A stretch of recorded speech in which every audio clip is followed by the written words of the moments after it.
The opinions expressed in the following video are not in their entirety endorsed by this podcast. They are instead the focus of our discussion today. This is your content warning. Have you ever noticed that many churches will talk about discipleship and they'll measure attendance, live streams, and comments, and children's check-ins and parking spaces? But if you ask about how we might measure the fruit of the Spirit, even on a self-reported basis, that's treated as a ridiculous question. I mean, it's the one thing we're told to expect as an outcome of an encounter with the Holy Spirit. And yet here we are talking about how many Volvos we can fit in a row. Sure, that's a practical problem. I get it. But you optimize for what you measure. If we don't seriously try to measure the thing that we're told is the desired outcome, then we aren't seriously trying to do the thing. Now, I'm not talking about anybody in particular here. It just seems to me like a pretty widespread miss. I'm Elias Dummer. If you like this sort of geeky stuff, hang around and let me know what you think.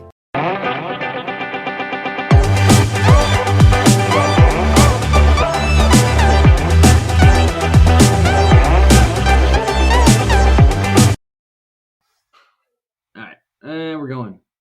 Hey, Joshua, what's up? What's up, man? How are you? Marvelous. Good to see you. It is good to see you too, man. It's been, like I said, I want to say every time that it's been a hot minute since we've done one of these, but it's been about a month, right? Like This is a once a month thing. Yeah. We understand what's happening. But I wanted to throw this question at you, right? Because I thought of this earlier today. And so you and I are both preachers, right? Yep. Right, like that's how we count. We're ministers, preachers, fill in the blank with whatever word you want to use, you prefer there. So I want to ask you this: what has being a preacher, right, your occupation, what has that ruined for you? Yeah, there's a lot of things that you just can't look at the same way as a preacher, because and it's because we spend our lives getting into the text and seeing things that people don't maybe see the first time through or whatever. But I tell you what else, Nathan, it's not just being a preacher for me, it's being a PhD kind of academic student in biblical studies. So all of that goes in together.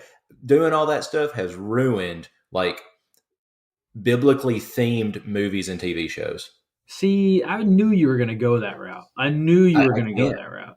I can't. It's like my wife is a nurse, and we cannot watch medical shows because she's like, "That's wrong. That's wrong. That's wrong." Well, like for me, we can't watch. I don't know. Like I'm trying to think of an example, but yeah, I don't know. It's like hard, The Passion, man, or something along those lines, or what was it? Yeah, the Passion. I remember I watched the Ten Commandments. That's so I was going to say, like Carter, who was on our last podcast, right? Yeah. I got to work with Carter. If you haven't watched the last podcast, you really should. We had a great conversation with Carter Milam, who's over in the Phoenix area now. But Carter and I watched the movie Exodus, right? And that was really interesting to look at that and like follow through the text and kind of pick it apart here, there, and the other because of, and again, there are obviously some artistic liberties that are taken when you're producing something like that. Something like The Chosen. I think I've sent you clips from The Chosen that I think are just hysterical. There's a again, a hypothetical conversation that John is having with his mother. And John makes the comment about how, Jesus loved me, right? Like we had a special relationship. And his mom says, Jesus loved all of you. So you just feel the need to talk about it. And that to me is hysterical because I could see that happening. I don't know that it happened, but it's just one of those things. Similar to you, VBS is ruined for me. And that's sad because like I loved VBS as a kid. I have 2 young kids. Like we've taken them to VBS. VBS gets ruined for me. And it's like over little stuff, right? Like over little stuff. We went to earlier this week. We went to like a VBS-esque thing where they had Zacchaeus. Like you went from room to room to room at these different Bible characters. Really cool. Really enjoyed it. But like Jonah gets vomited out of the fish, and Jonah in this production is dressed nicer than Zacchaeus. And Jonah's just been in the belly of a fish for 3 days, and Zacchaeus is like the wealthiest of the wealthy person in his time, right? And I'm like, the 2 and 2 and getting 5. That's what it felt like at the time. And so little things like that just, I don't know, you can't look at it the same way.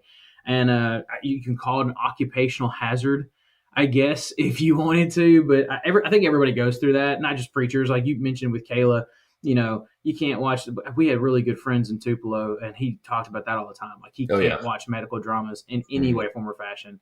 Because I've always been a farm kid, so like I can't watch TV shows like Yellowstone that have to do with ranching or whatever. There's one episode of Yellowstone where one of the ranch hands starts bronc riding. Yeah. And he like gets on this one horse and rides him perfectly the very first time. And he's just a natural. Yeah. Like you've got to hit the ground off of about 100 horses before you ever ride one. Are you sure it's not just you? No, I'm positive it's not just me.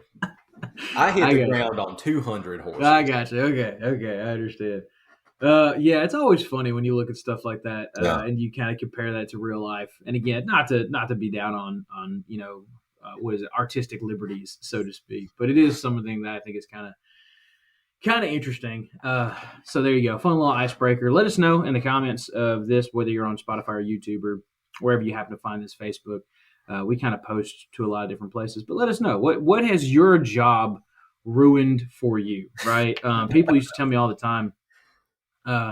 I used to sell real estate, and people used to tell me all the time, I think I'd be really good at real estate. I'm a people person. I was like, look, if you're a people person, you can sell things to people. Real estate might be your thing. I said, but if you just like people, probably shouldn't go into real estate or auctioneering for that matter. I mean, Josh, you can speak to that too. Being a people person and liking people, two different things. Yep. Hey man, every job would be great if it wasn't for the people. There's a lot of truth in that. I mean, honestly, there's a lot of truth in that. But like I said, if you just really like people, try not to work with them because somebody will make you mad at some point in time. But anyway, let's get into the video. Super excited about this one, man. This one, you found this one. Elias Drummer is the guy's name. If you want to find this, the video that we've played is actually connected to his Instagram originally. So if you want to look him up, it's he's just at Elias Drummer, ELIASDU Dummer. Yeah, Dummer, DUMMER. I thought it was Drummer. It's Dummer. But anyway, that's his name. I'm not calling him dumb. By the way, it's DUMMER. There's no B in that. So, but he makes this comment, right? He makes a comment about how churches are really big, it's overly simplified, right? He basically makes the claim that churches really like to talk the talk, but they don't like to walk the walk, or at least they like to talk the talk in certain areas and ignore the ones that are more important, right? Yeah. And he uses examples of discipleship and he uses examples of attendance. And then he basically asks the big question, why are we measuring, again, watch the video a couple of times if you need to, but he basically says, look, in an overly simplified way, churches are really great about measuring things that don't matter and really bad about not measuring things that do matter. And so that's kind of where our conversation starts, right, with this particular video. Yeah, we had a conversation back. Well, I say back. It has been back. It's not as far back in our history as I like to think it has been. But we had a conversation where I'm at in our local congregation after COVID about people coming back to the worship service. Yeah. And that's a problem, I think, across the board is we have a lot of people who stopped coming on a regular basis for whatever reason, and now just simply aren't, even if they're able-bodied and healthy or whatever. And that it can be, and I think is a problem. But we got so bogged down in worrying about the numbers, and this is my own congregation. Oh, yeah. Eventually, though, we basically said we need to be more concerned about those who die in the Lord, counting those numbers, than we are those who are there on Sunday morning. Yeah. So, and I think that's something else that a lot of people, especially in ministry and in church leadership, don't understand is like, because we're focused on how many people can we baptize this year? Yeah. How many people can be, do we have that number for each year? That number on the board, right? For those of you that did not grow up in a small country church or a large country church, for that matter, in rural Southeast United States or just a smaller church in general, for those of you that don't know what I'm referring to, at the front, so that everybody could see, of every church building in America, at least in this part of America, regardless of denomination, there used to be two little boards, similar to what you would see out on your church sign, where every Sunday morning, some guy would come out with these tiny little black and white numbers, and it would say Sunday morning attendance, and he'd slide the numbers over, and right below that, it would say contribution right above the weekly budget. He'd slide that number in there as well so that everybody could see what the attendance was for Bible class, for Sunday morning worship, for Sunday night worship. Some places had Wednesday Bible class, your contribution, your budget, all that stuff. If you grew up in this general area of the country, you know exactly what I'm talking about. If you grew up in a small church, kind of a small rural church somewhere else in the country, you probably know what I'm talking about. And for a long time, again, I agree with you. It's been a problem since COVID, right? Like we're so focused on. It's been a problem before COVID, but exactly, especially more so after. That's my point, right? COVID has been a thing where we've been so focused on getting back to the number that we were before COVID. But even before COVID, you can go back to probably the mid to late 90s. There was this massive push of we had to focus on that number at the front of the building, right? Like we wanted that number to grow as big as possible, which then starting you getting into like that early 2005, 6, 7, and then on through like 2014, that decade there where you really saw this kind of explosion of mega churches. Right. Where like numbers was the end all be all indicator of a healthy church or a discipling church or whatever the case may be. And then there were other numbers tracked inside that just general audience picture. And then you have this mentality from your church leadership where it's like, it doesn't matter what our members are doing during the week, as long as, and I don't, Lord forgive me for using this phrase, it's all about butts in seats. As long as you have butts in seats on Sunday morning, Sunday night, Wednesday night, and like we're tracking our ratio, because Sunday morning is like God's holy hour, right? So you have, God is more likely to show up on Sunday mornings than Sunday nights. I guess. Well, Jesus rose early Sunday morning, so sarcasm just for anybody. Well, no, he did rise early Sunday morning. Well, okay, you know what I mean. It doesn't necessarily mean that we have to. Right. So the more holy thing on Sunday morning, that was the sarcastic part. Well, so you have Sunday morning, and then like where I'm at, we could have anywhere from 210 to 250 depending on the day, and then Sunday night before COVID, our ratio was pretty, it was like 180. So that was, if we had 250 and went to 180, that's basically your older people who don't drive at night. Which was great. Now we can have about 215, 220, and our ratio on Sunday night is like 80 to 100. Where in the world are those 100 people going? And it's not just a problem for our congregation; it's a problem all across the board. But and it is a problem, and attendance needs to be something that we think about. But is it the main way to measure congregational success? Absolutely. So let's back up on that real quick, because I want to add one question in particular, just because I don't think this is where he's going with this particular video, and I want to answer your question too, Joshua, for sure.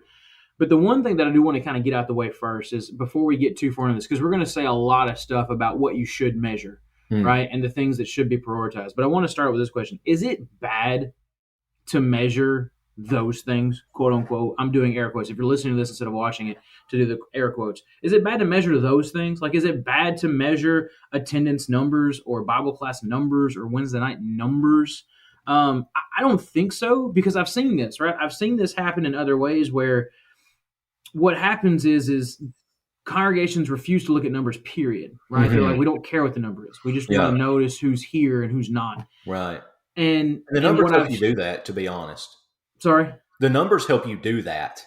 Exactly. To know who's here and who's not. Right, exactly. Like, if I'm missing 100 people, and I know that, like, if there's 100, let's say there's 105 people that show up, and I know that normally my average Sunday morning attendance is 207, and now there's 105. All right, I can ask questions. Who's not there? Why are they not there?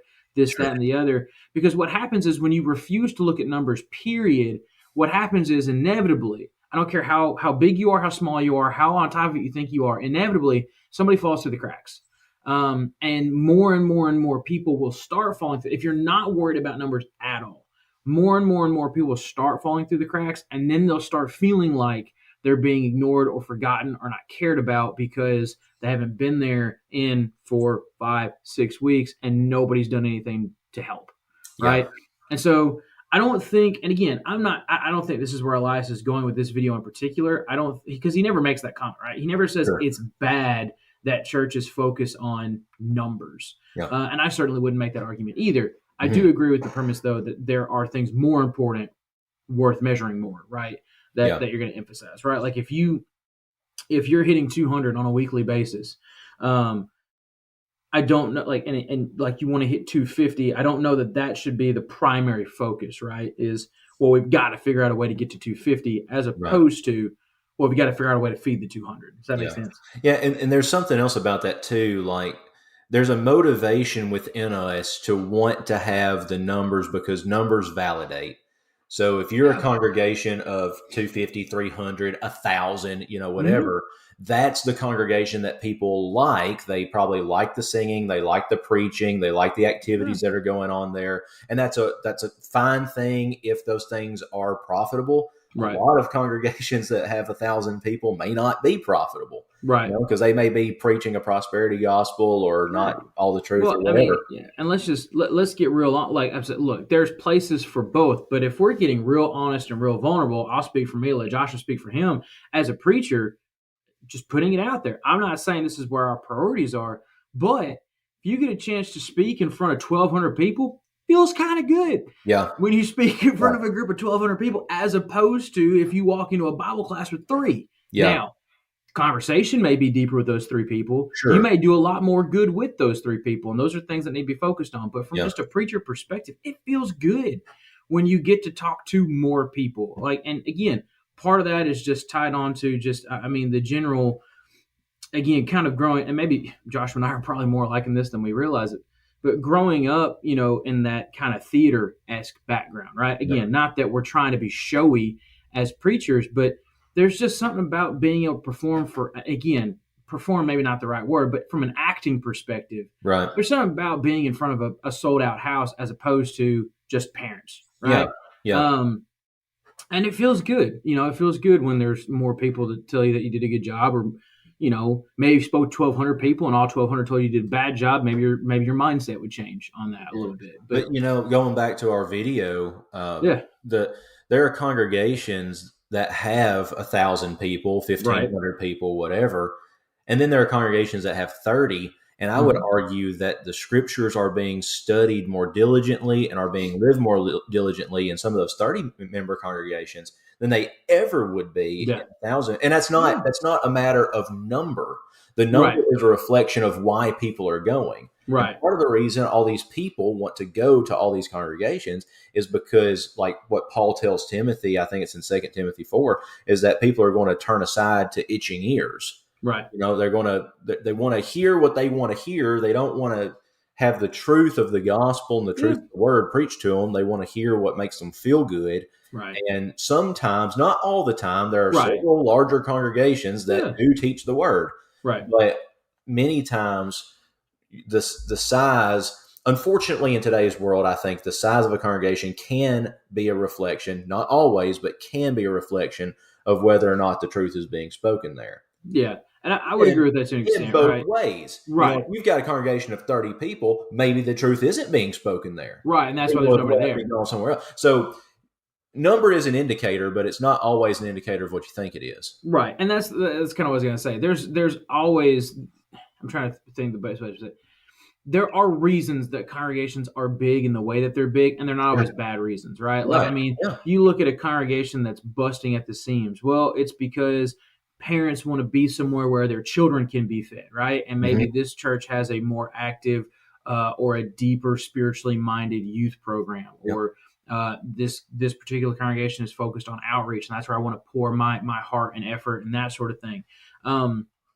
The congregation that I interned at when I was in college had 1,000 members. Yeah. But I will die on this hill. They were probably the most unified congregation I've ever been to. Everybody knew everybody and cared about everybody. And they were one of the most biblically accurate and literate congregations that I've ever seen.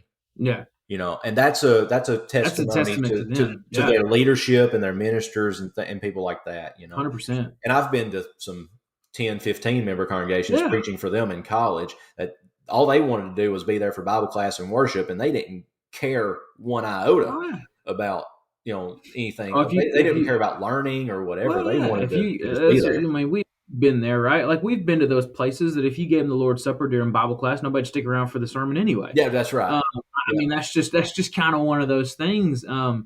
But yeah, no, I mean, that's a testament to the place that you were at, and it's just one of those things that there's always. And I think you have to understand, too, for anybody that's listening to this outside of our general geographic area, I think that there's numbers here more so than like out west or up north or wherever. Sure. Numbers here can be drastically influenced just based on geography alone. Yeah, absolutely. Some of the largest congregations in like the Detroit, Michigan area are where they are because you have to drive an hour and a half to get to a church, period. My in-laws lived in Boca Raton, Florida, like super South Florida. They drove 45 minutes, and they drove 45 minutes to the closest, not the biggest, the closest congregation. They had about 30 people in it. Yeah. To get to a congregation of over 100, they had to drive an hour and a half. And when they got to that congregation is about 500. So, I mean, like, geography plays a big role in this, too. And I think, quite frankly, geography is the reason that sometimes smaller churches get smaller and bigger churches get bigger. Yeah. I know here in particular, and again, I'm not saying there's anything wrong with this, but I know here in particular, there's a congregation one county over that gets bigger and bigger and bigger, and it seems like they're growing, and it's fantastic for them. And I know that the ministry staff over there is top notch. But a lot of their growth has been because there's 6 or 7 churches within 10 minutes of that place that have 30, 40 member congregations, and people are just trickling to the bigger place. So let me ask you something about that, because that was something I wanted to bring up. You have congregations that grow exponentially. So for example, I'll just talk about my own. When we built our new building, which is on the completely other side of town from where we were, it was a new building. We had gotten down to about 180 members. Right. In 3 months, we were up to 250, like actual placed members. Okay. And a lot of that was we're a new congregation, a new area, and people who are closer to us, like you said, in geography, weren't going to their congregations, a lot of older people. And I'm glad to have them, love them to death. But they started coming here and placed membership with us rather than where they had been going. Some of that was out of convenience. Some of it was there were congregations that split and people came over to us too, things like that. But here's the thing. We did not grow to 250 by baptizing another 100 people. Right. We grew by already Christians, people who are already Christians, coming to us. Yeah. I really think that the measure of church growth, and understand, I'm saying that for a reason, not congregational growth. Right. Church growth needs to be measured by those that we are able to bring into the Lord and those that we're able to keep in the Lord. Yeah. Those two. I think that's the key of it, right? I think that's the key of it, because I think we get really bogged down with numbers, period. And numbers, and again, we could go on we could talk for 2 hours about this. Numbers are indicative of so many different issues. Sure. Deaths, births, moves. There's so many different things. There are so many congregations in the Nashville area. Ashland City is one that comes in, and don't get me wrong. I think Ashland City probably had pretty good teaching at the time. I don't know a whole lot about Ashland City, but I know Ashland City, when it started, had maybe 20 people. Now they're about 200. Yeah. A lot of that could be preaching. A lot of that could be the fact that, quite frankly, Nashville has been the hottest real estate market in the world for 6 years in a row. Yep. From like 2000, I think it was 2013 to 2019, over 100 people a day were moving to Nashville. Well, if you're 20 minutes outside of Nashville, chances are you're going to get some of that overflow. Yeah. And again, I'm not withholding credit from anybody that was at Ashland City that put in the effort to get those people in. But numbers are indicative of so many different things. But I think the key that you said was keeping people there, right? Yeah. This idea of growth is measured in so many different areas. And we talk all the time, at least ministers, most of us talk all the time about the difference between like growth and swelling. Numbers are more indicative of swelling. You get a new preacher, your numbers spike for a few weeks, and then it kind of trickles back out because people are deciding whether or not they like the new guy, or they just want to come check out the new guy, knowing that they're not going to be there full time. And then you've got growth, which is more of a personal type thing. And so in the video, he does something kind of interesting here that I think is, and I want to get your take on this, Joshua, too, because in the video, he almost makes like seemingly a topic shift, right? Because he talks about how churches are so anxious to track discipleship, right? And then he starts listing off attendance, cars in parking lots, so on and so forth. I would argue that has nothing to do with discipleship at all, as far as just from a numbers perspective go. Discipleship goes so much deeper than that. But then he kind of switches it to, why don't we measure the fruits of the Spirit? And I guess that was kind of part of the last question, like, why wouldn't we measure discipleship? Mm-hmm. But I think it's a good, I think again, we talk about it on here a lot. You have to define what discipleship is. And then he moves into that. Like, he starts out with, why do we measure discipleship and not fruits of the Spirit? And I guess my point is, that's kind of a weird, I'm not going to say bait and switch, because that sounds more like mischievous than I think he meant for it to. Mm-hmm. But if you're defining what discipleship is, I mean, I think you should be concerned with discipleship, but I think you should also be concerned with the fruits of the Spirit. I don't think they're combative in their nature. Right. I think if you measure the fruits of the Spirit, discipleship is inevitably what's going to happen. And I think he makes mention of that, right? Like he says that's supposed to be a natural progression or a natural result of measuring something like the fruits of the Spirit. Yeah. The thing that gets me about that is and I don't mean to correct you on anything. No, go for it. But when you look in Galatians 5, the word fruit in English and in Greek is singular. Yeah, no, it's fruit. That's say fruits. Yeah. That's say fruits. Yeah. Okay, see, I was maybe just quoting him. That's a big pet peeve of mine too. See, I can't even keep my own pet peeve straight. Well, that's okay. But if you're measuring the fruit of the Spirit, it's not that it's multiple fruits that, you know, like love is a fruit, joy is a fruit, peace is a fruit. Right. No, it's all fruit. It's one fruit that's made up of all of these things. Yeah. So I'll kind of put it in livestock terms, because that's what I understand. When you buy a feeder calf, let's say you get a feeder calf at about 800 pounds. You got to grow that calf to 1150 in order to kill it, okay, for beef, right? So sorry, we got more of it here talking about killing calves. We don't kill animals around here, Josh. What are you talking about? I go away, I do. but you're going to get his shit down. So what do? You feed that calf daily, multiple times a day. I mean, you're making that calf eat over and like overeat, you know, because you're wanting to grow it as fast as you can.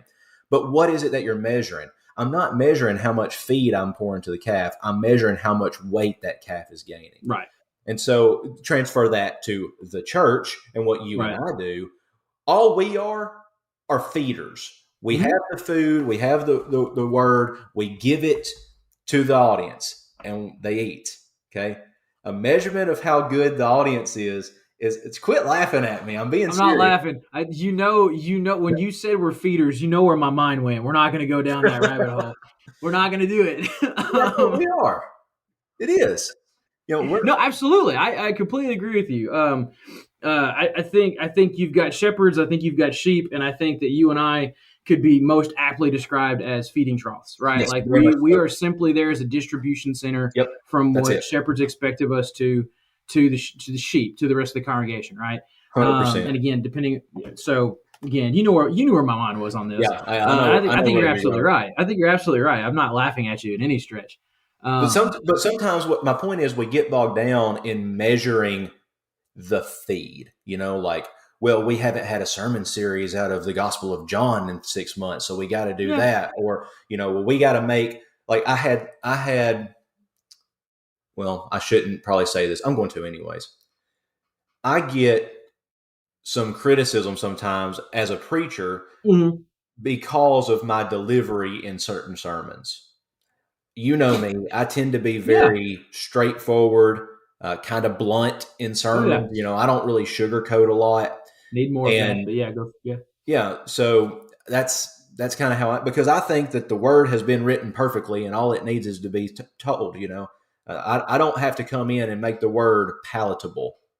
It's already there. Right? Yeah. It's not my job to do that. Any good preacher will tell you that we're not supposed to make it palatable. We're supposed to present it in a way that people can understand it. Mm-hmm. You know, that's kind of the emphasis of it. We're not supposed to try to manipulate it to make it seem more more accepting or whatever. But sometimes we will measure how the food, to use that illustration again, how the feed is being put out. You know, because people would rather eat dessert and sweets rather than Brussels sprouts. Sometimes the Bible gives you Brussels sprouts. That's true. And, a good feed trough will have both. You the Brussels sprouts when you need it. You know what I'm saying? Yeah. Well, and so that's the thing though too, right? Because we say the word balance on here probably 1,002 times a day, and you start talking about all these different things that present themselves, right? When you start talking about the balance of the diet, so to speak, right? Like you grew up with cattle, I grew up with hogs. I grew up with hogs too. Yeah, so you want to throw those in the same category, you can. That's fine. But a lot of it is balance, right? Because so what happened in church history, and again, not to get too bogged down here, but what happened is for like the better half of a century, we had the era of hellfire and brimstone. Sure. Right. And so people grew up with that. People grew up with, you do this, you're going to hell. You do this, you're going to hell. The devil's out to get you. You do. And I mean, that's all people heard. Like my grandparents grew up in that era. And so what we did was we compromised, right? Or we swung the pendulum. We overcorrected. That's the word. We overcorrected. Yep. And we spent, the latter half of said century preaching nothing but God is grace, God is love, God is mercy, and there are no consequences to your actions whatsoever. Yep. And there's got to be balance, right? There's got to be a balanced diet presented to whoever's eating it. That's you can't just constantly. You can't just constantly give fluff or things without substance. Now, here's the question I'm going to ask, because this provides a really great segue, and we can backtrack if you want to. This provides a really great segue into kind of our next little point. What exactly is it that we're supposed to measure? Right. Because you made the comment, and I'll let you clarify, because I'm probably interpreting this differently than you said. Because you said we spend too much time measuring the feed as opposed to the growth. Yeah. And I kind of get where you're coming with that, but at the same time, you almost have to measure the feed to some extent, right? You do. Because you don't want to overfeed. Right. Even Paul writes to the church at, I guess it was Corinth. He writes to the church at Corinth that like, I should be able to give you solid food at this point, but I'm still having to give you milk. Because you're not growing and so you've got to measure the feed to some extent, because you don't want to, you don't want to throw a new convert into a class about revelation of the Holy Spirit. Sure. It's not going to work. Yeah. Well, my point with that was when you look and illustrations are always imperfect. So pardon my imperfect illustration, but when you look at a cow and you're growing the cow, what is it that you're counting? What is it that means success for you? Right. It's not the feed that's being put out. It's the amount of pounds that are being retained. Right. Yeah. Okay. So people want to blame the preacher a lot, or the elders or the deacons for the success of the congregation. Right. Well, let's measure, like we said, the fruit of the Spirit, which is like pounds on a calf. Right. If our congregations are the same spiritually today as we were 6 months ago, or 6 years ago, or 60 years ago, something's probably wrong. We're not growing. So church is a growth process. Being a Christian is a growth process. Right. And it's growth in adapting, but it's also growth in biblical literacy, in living the fruit of the Spirit, in converting others, in evangelism. I'll tell you right now, as I look at churches across the board, and I mean this across the world, not necessarily just where I'm at. And praise God for mission efforts overseas and in dangerous places. Those are really growing and doing well as far as I'm concerned. And they're needed. But the church typically across the world is on a steady decline, because we have lost our evangelistic spirit and we've lost our stance for truth, and it's on a decline. Well, and see, that's the thing though, because ironically, for the first time in like the world perspective of the church, there are more missionaries coming into the United States thinking that we're a mission field, as opposed to moving out of the United States looking to evangelize others. That's for the first time in the history of organized religion since ever, right? People are, and I don't mean like there are African religion missionaries coming. No, I mean like these are Christians who practice Christianity in Africa who are coming to the United States for mission efforts. Because the United States, for the first time in the history of the United States, more people are unchurched than not. I'll never forget. That caught headlines. I guess it was this past year. Yeah. I guess it was 2021 or tail end of 2020. That took over headlines everywhere. That for the first time in the history of the United States, 51% of people consider themselves not religious or unchurched as opposed to religious. Right. I'll never forget when Kosi, he was a guy that went to Freed with us. He's from Zimbabwe, I think. But he said in like a preaching class or maybe in chapel or something like that, why he went to Freed Hardeman to get a Bible degree. And now he's been in Africa for a while. I think they started a school there, and he's doing church work over there right now. I can't remember if he's currently in the United States or not right now. Yeah, I don't remember. Maybe he is working on another degree or something. But prayers for Kosi and Katie, wherever you are. But Kosi said when we were at Freed that he wanted to come to Freed to get a Bible degree because there had come a day where there would be missionaries from Africa to America instead of America to Africa. And he's right. Oh, yeah. And it's today. It's happening. Yeah. That's always kind of crazy that, like, because again, I think there was a time where people never would have. Yeah, he's from Zimbabwe, by the way. Mm-hmm. Kosi's kind of an adopted cousin of our family. Anyway, his sponsor parents are Chelsea's aunt and uncle. So anyway. There was a time where, and again, I think a lot of this is potentially the church's own doing, right? Or well, let me back that up. I think a lot of it could be the negative stereotypes of the evangelical movement, right? You've got so many of these people that are looking to profit off of Christianity, and I think that kind of deterred people from the whole idea to begin with, as far as sending people out. Sure. I also think there was a pendulum swing, right? I think that there were a lot of churches that were talking about, hey, foreign mission work is great, but do you notice how many people here in America aren't getting Jesus either? And so we kind of quit focusing efforts. And you don't get me wrong, you still have organizations, Sunset, Bear Valley, a lot of these places trained specifically to send people back to their home countries. Yep. But yeah, so I mean, again, that kind of begs the question: what do you measure? Because again, you can focus on numbers, you can focus on the spiritual growth, and I guess I guess you kind of do the big question, right? You can measure the growth of, you can measure the fruit of the Spirit, you can measure discipleship, you can measure spiritual growth, you can measure church retention, right? But I think the big question, it's for all ministers, right? If you're a minister and you've never asked this question, you just graduated like last week.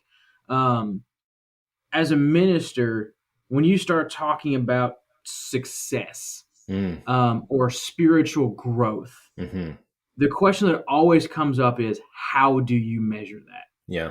Because he kind of makes a mention of it in the video, right? Like it's a self-inventory type thing at some points, but it's also, he makes churches don't measure what they're supposed to measure. They should be measuring the fruit of the Spirit. Instead, they're measuring how many cars they can fit in the parking lot. Okay, so how do you measure? And actually, so the video on Instagram, he's actually got a couple of people that ask him, how do you measure? Like, I agree with everything that you're saying. How do you do it? I think every minister has asked that. How do you, what do you define as success other than just numbers, right? Because again, you can use numbers to define your success. I don't think that's an accurate depiction, but if your goal was just getting kids in classrooms, or Joshua, to use your getting butts in seats, there's ways to do it. Yeah. You can spend more money, you can water things down, you can do whatever you want, but how do you measure and then truly define what that success or spiritual growth is?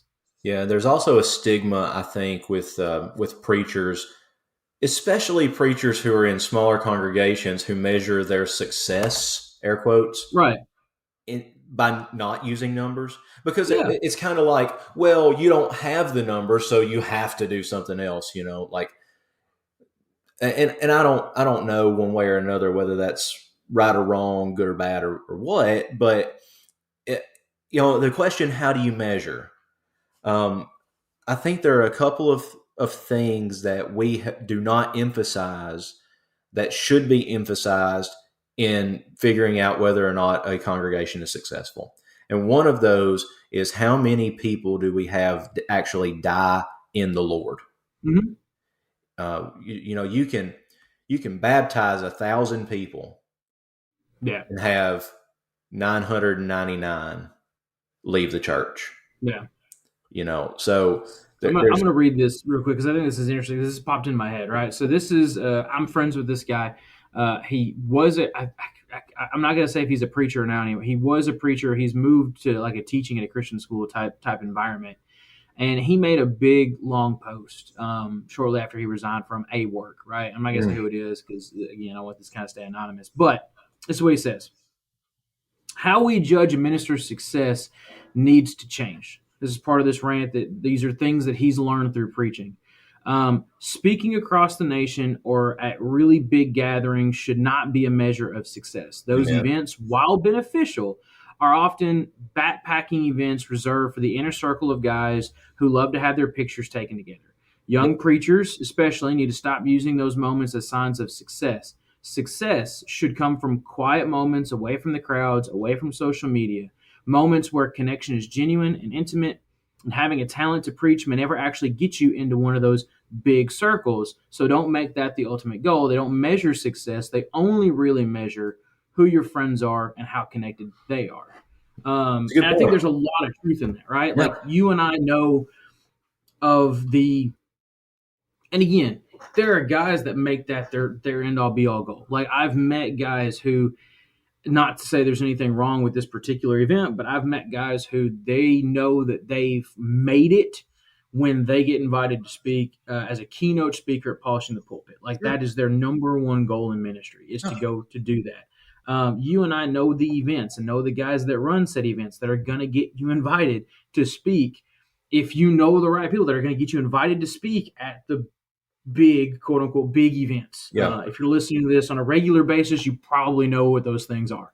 Yeah. And the big events are beneficial. Yeah. You know, absolutely. The speakers I'm not going to name any of those.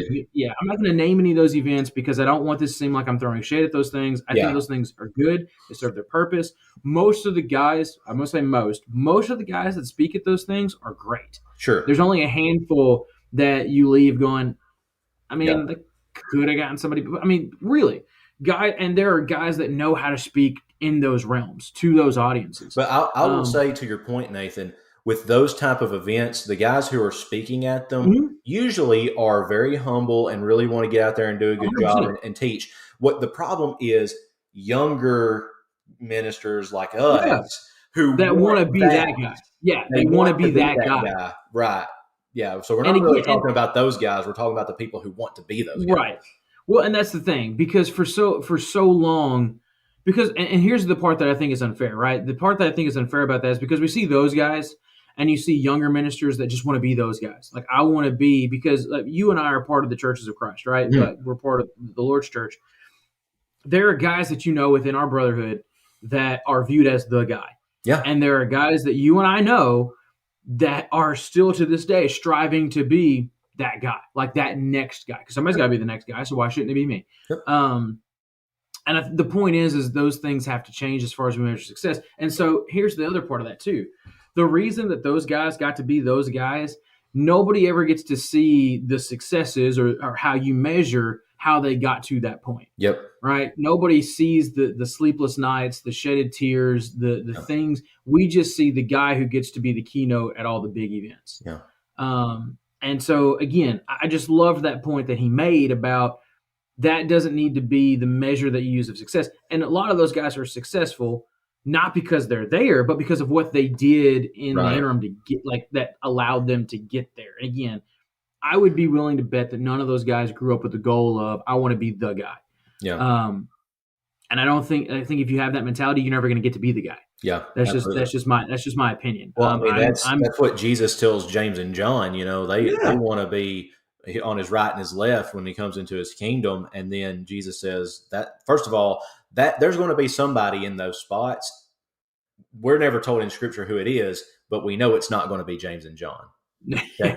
That Jesus makes that much at least clear. Yeah. But then Jesus tells them, if you want to be first, you have to become last. If you want to be great, you have to become a slave to all. And that is the mentality that we have to have, not only as ministers, but just as Christians. We have to have an attitude of humility, counting people more important than ourselves, making ourselves slaves of all, being servants of people, you know, and that is a way to make, because success makes it like putting us on a pedestal. And I think you and I as ministers would say there's a problem in the church of preacher worship. Don't put the preacher on a pedestal. Put us on the prayer list. Yeah. Right. Pray for us and pray about us a lot. But it's the reason that there are names that are recognized by us. And again, I think they're all phenomenal people. Sure. But there's a reason that even before he became president of Freed-Hardeman, everybody knew who David Shannon was. Sure. Right. Like there's a reason that guys that are in, that are in our faith tradition, there's a reason that people know the last name Jenkins. Like there's a reason that everybody knows who Billy Smith is. Mm-hmm. Again, all those are great guys. 100%. All of them. And phenomenal preachers, great ministers. But everyone knows them not because they went and spoke somewhere one time. Everyone knows them because if you call those people and say, I have a problem and I need to talk to somebody, they will talk to you for 12 hours straight if they need to. 100%. I've said it for years, and I'm still convinced of it. The single best gospel preacher in the entire world is probably only known by about 15 people out like 3 hours outside of Jackson Hole, Wyoming. Yep. Or wherever Jackson Hole is. It's in Wyoming. Yeah. See, I thought so. Geography. That's bad. I have the map back there, but Jackson Hole on it. But yeah, like I said, so I think that always is the boil down to it, right? How do you measure success? Is it from the intimate? Because again, I don't think you can just maybe you are a minister that people come to, and again, here's where I don't want to get bogged down, right? Because one of the things in my short stint of being a graduate student, one of my things that still stuck with me, in the very first counseling class I took with Ryan Fraser, that he made everybody repeat all the time. Because you get into this dangerous mindset as a counselor, but I think you can get into this dangerous mindset as a minister as well, not just as a counselor, as a pastoral counselor, right? Mm-hmm. As a minister, period. He made everybody repeat this all the time. There is only one Savior, and I am not He. And so I think you have to be really, really careful when you're measuring success on certain things, even if you want to because that's a big load to put on yourself, right? Yeah. You start talking about, and so I asked our buddy Landon, who's also been on this podcast, by the way. You can go back and find the one that he's on. But I asked our buddy Landon, I was like, so it's like this is kind of our topic that we're going to talk about. What would you say? And he said, well, I think the only way that you can measure that successfully, and I'll give him a chance to rebuttal eventually, but not tonight. Sorry. He said, I think the only way you can do that is because we're talking about from a youth ministry perspective, right? Like I started in youth ministry. Joshua never had that luxury because he knew what he wanted. And so I did a little bit of youth ministry. That's true. You did. Yeah, you did. But he tried his best to skip that part. Yeah, I did. I did. But we were talking about like, how do you measure the success of a youth ministry, right? And Landon made the comment about, well, I think the only way you can do that is the kids that stay faithful after they graduate. Sure. And part of me wants to say, yeah, like I understand that. I can kind of get behind that. But at the same time, my thought process is, yeah, but how much of that is on us versus how much of that is on the home life, the personal decisions that said teenager made, so on and so forth. One of the guys that I had that was, as a youth minister, one of the guys that I had that was the most committed to being and doing, his parents were atheists. I have guys, I worked with kids that, again, maybe you all think I'm a terrible minister for saying this out loud, but I've worked with several kids that don't go to church anywhere now, that are college kids at the moment that grew up in really strong Christian families. Sure. And some of my more dedicated ones were ones that grew up kind of without that luxury. And so I get where you come from when you say something like that, well, it's got to be a retention type deal. But at the same time, how much of that can you put on a minister versus an individual? And then again, how do you measure that? Like, right. How do you instill some sort of personal responsibility or self-inventory, as Elias would say, some of that self-inventory on Christians to make sure that we're marking our own growth? Because, and again, I don't want us to seem like this is us as ministers focusing on everybody else, because ministers themselves need to do a lot of self-inventory to make sure that they're growing as much as a congregation. Absolutely. Because if you're not growing, and again, the balance, right?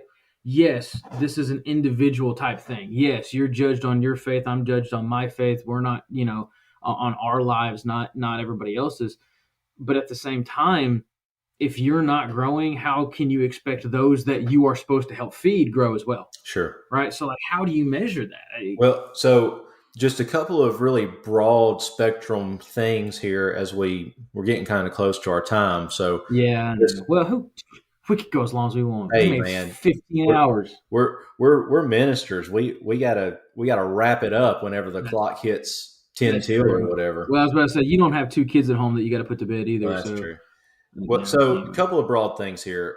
When you look in Scripture and you look at the first, what we would call successful congregation, it's the first one in Acts 2. Everybody makes a big deal, like 3,000 people. Oh my goodness, 3,000 were baptized. Which like that much. Okay. For those of you that can't see, I'm holding up like the little minutes. A little bitty. Yeah. So in Jerusalem on the day of Pentecost, there'd be about 100,000 or more people. 3,000 is a very small percentage of that. Okay. But we count them successful. Why was that? Right. Number one, the word was being preached. Number two, people were listening and obeying. And number three, which is something we do not think about a lot, when you come to chapter 3, the church is being persecuted and they endured persecution and grew through it. Yeah. I think a good way to measure a congregation is to ask, how do we handle persecution and are we growing and maturing through it? Yeah. Oh, I mean, and that kind of wraps back to like what you said about COVID, right? Sure. I mean, I can't remember the number of ministers that I talked to through COVID that I mean, so many of them viewed COVID not as, and it sounds weird to say like COVID wasn't a gift from God, right? You don't want to, there's a lot of negative that came out of COVID with the sickness and the death. But a lot of them talked about, look, the church is going to end up trimming some fat through all this. There are going to be some lukewarm Christians that are not going to come back. And that's not, there's a difference between that being something that's successful versus something that's a good thing, right? Yeah, like, right. Again, you've got, well, it's a disappointing thing because there's 75 people that we lost that aren't coming back. And we don't know if they're ever going to come back. But at the same time, it's one of those things. Can 100 fully blown dedicated Christians accomplish more for God than 175 lukewarm Christians? Mm-hmm. And I think that's that in and of itself to some, again, I don't want anything that we say here today to be thinking of like we don't care about those on the fringe. Like this is not what that is. Mm-hmm. There's always an effort to bring people in from the out, right? There's like seeking and saving the lost is like, again, not to say that's the end all be all goal for Christians, because our goal is to live like Christ, but part of living like Christ is seeking to save the lost. Is what Christ did. Jesus brought people Jesus. But it's one of those things that I don't know that you can only measure success, right? Based on what the fringe does, based on what the lukewarm is. Yeah. And I think that's an important distinction to make. That you've got to take into account those that are there, those that are continuing to grow in knowledge, and again, you have to measure that on like you have to grow in knowledge, you have to grow in love, you have to grow in forgiveness and mercy, and, you have to grow in discernment. I think it's not a popular topic to talk about in today's day and age. I think another way that congregations can measure their call it success or the trajectory that they're on and figure out where they're at is to say among their members, because we know that every member has a particular function in the body of Christ. Romans 12 makes that abundantly clear. So does 1 Corinthians 3 and 6 and other places as well. You know, every member has a purpose.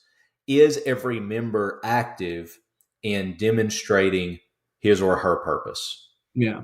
You know, are you using your gifts for? Yeah. Well, so okay, you bring up a good point here, because like I said, I'm reading through some of these comments because that's the big question, right? How do you do it? You talk about self-discernment. Elias makes this comment in his things.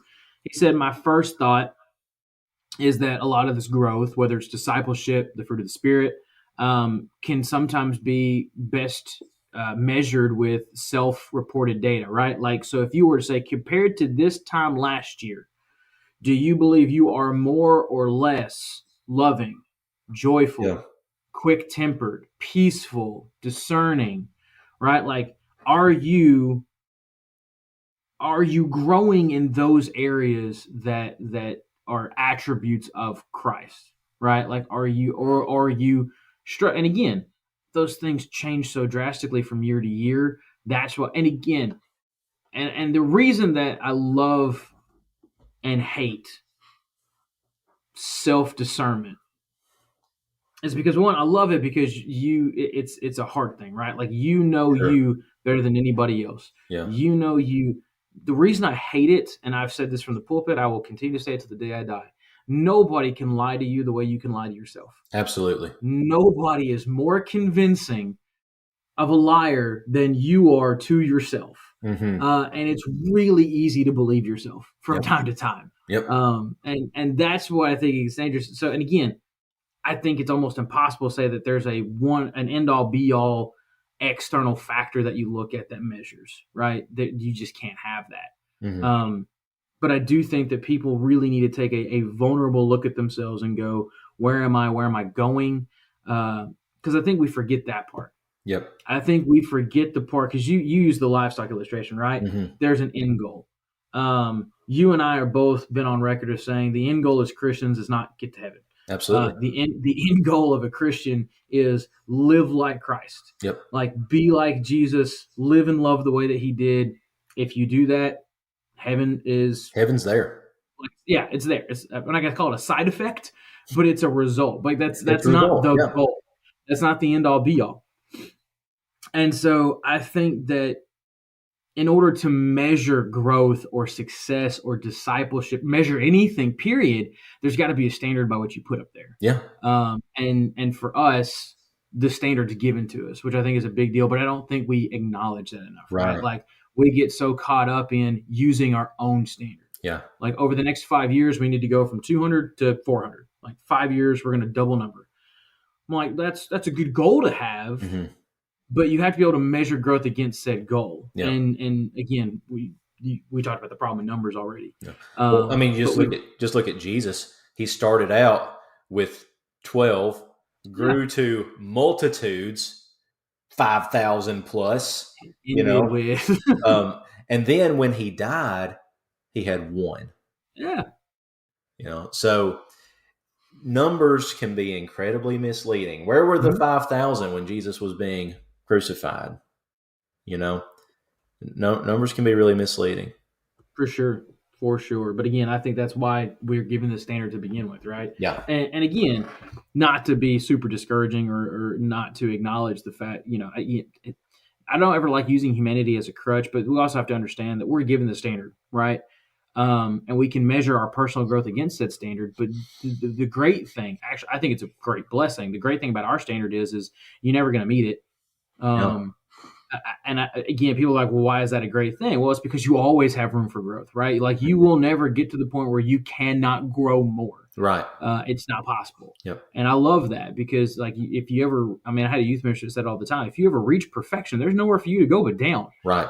You can't maintain perfection, right? Yep. Christ could, and he's it. Yep. And so I love that. I love that we're given a standard, and I love that we get to strive for growth.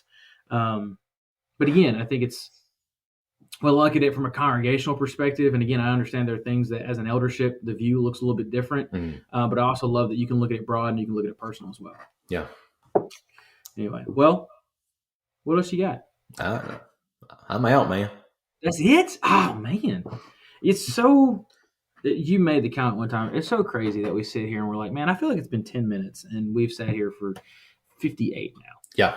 It's ridiculous. But anyway, guys, if you liked this video, be sure to hit the subscribe button. I think there's a subscribe button on Spotify, iTunes. You can follow us. YouTube, I know there's a subscribe button.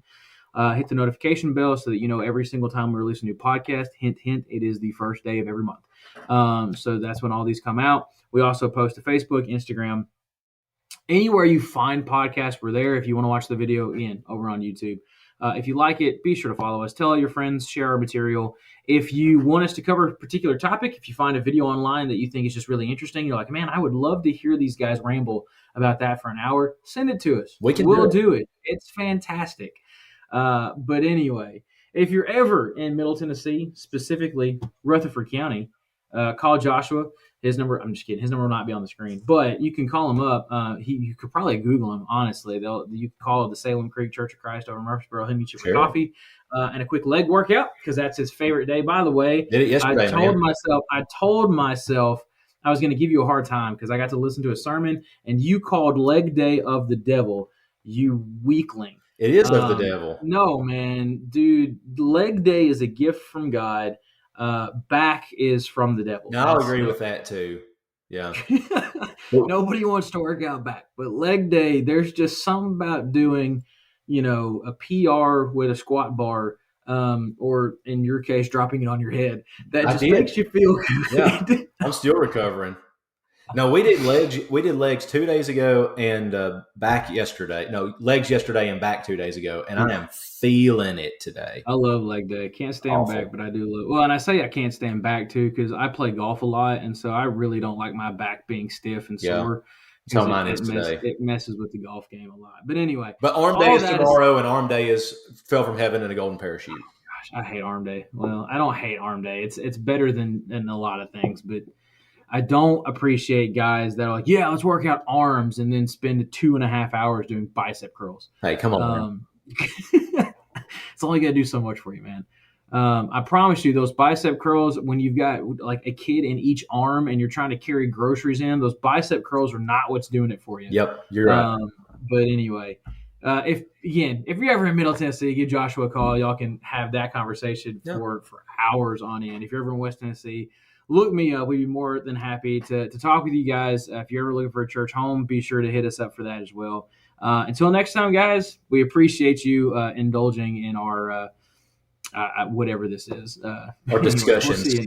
Our discussions. There you go. Our breaking down the Swiss cheese theology of the world. This has been, I didn't say it at the beginning, but this has been your content warning podcast, right? The Bible Meets Culture podcast, and we'll catch you next time.